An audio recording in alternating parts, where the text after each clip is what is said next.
Sweden's proposal to integrate the Rolls-Royce EJ230 engine, a derivative of the EJ200 used in Eurofighter Typhoon, into the Saab Jazz 39 Gripen EF, represents a bold strategic maneuver to enhance the fighter jet's global appeal and reduce reliance on US-made General Electric engines.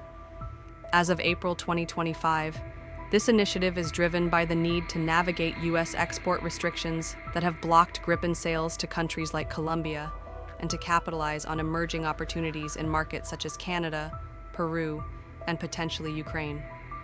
The Gripen, powered by the GE-derived Volvo RM12 on Gripen CD and GEF-44G Gripen EF, relies on 30% US-sourced components, making it vulnerable to Washington's vetoes.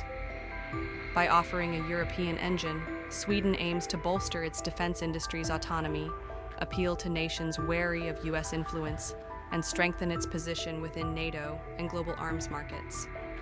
This proposal, though not new, having been explored in the late 1990s, gains urgency amid geopolitical shifts, Sweden's recent NATO membership, and growing demand for affordable non-US aligned fighter jets. The strategic context is clear. Sweden seeks to leverage its neutral heritage and engineering prowess to secure high V-value export contracts, such as Peru's $2 billion deal for 12 Gripen EF jets and Canada's re-evaluation of its F-35 commitment, while fostering deeper ties with European partners like the UK and Italy, key stakeholders in the EJ200 program. The proposal centers on integrating the EJ230, which delivers approximately 90 kn of thrust, with afterburner comparable to the F-44G's 98 kn into Gripen EF Saab, potentially in collaboration with Rolls-Royce and Volvo Aero, would adapt the airframe avionics and software to accommodate the engine, a process requiring significant engineering, but offering strategic flexibility. The EJ230's higher pressure ratio fan and potential thrust vectoring capabilities could enhance the Gripen's maneuverability, making it competitive against rivals like the F-16V and Rafale. Key markets include Canada, where Saab proposes local production in Montreal to create jobs and reduce US dependency. Peru, eyeing a $2 billion contract to modernize its air force. Colombia, where a $3.65 billion deal for 16 Gripens is at risk due to US engine export vetoes, and Ukraine, where discussions since 2023 explore Gripen supplies to counter Russian aggression.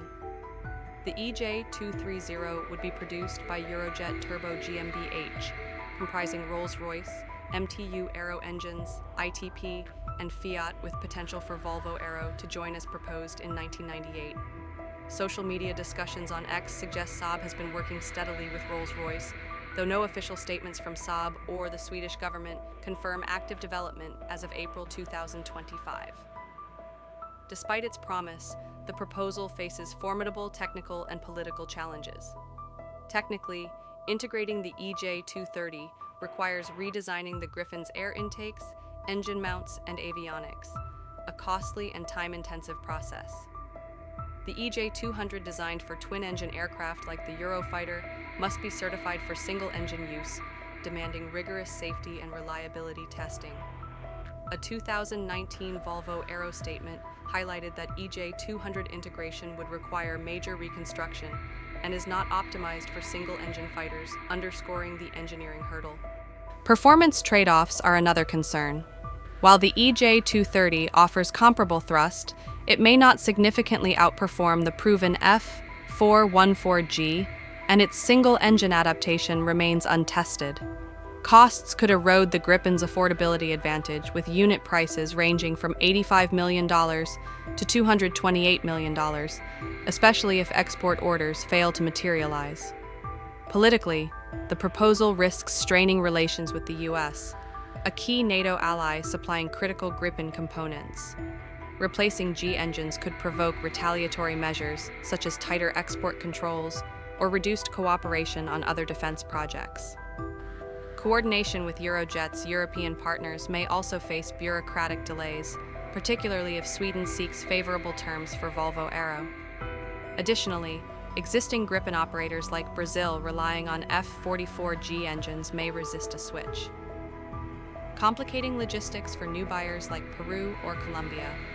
User support for the EJ230 proposal is evident, particularly on platforms like X, where enthusiasts praise its potential to free Sweden from G's grip. Commentators highlight its appeal for Canada, citing local production and strategic autonomy, and credit U.S. export policies for pushing Sweden toward Rolls-Royce. Saab CEO Mel Johansson has voiced optimism about Gripen exports, indirectly endorsing engine diversification to secure deals. The Swedish government's push for parliamentary approval of Peru's sale suggests openness to such flexibility. However, feasibility remains uncertain.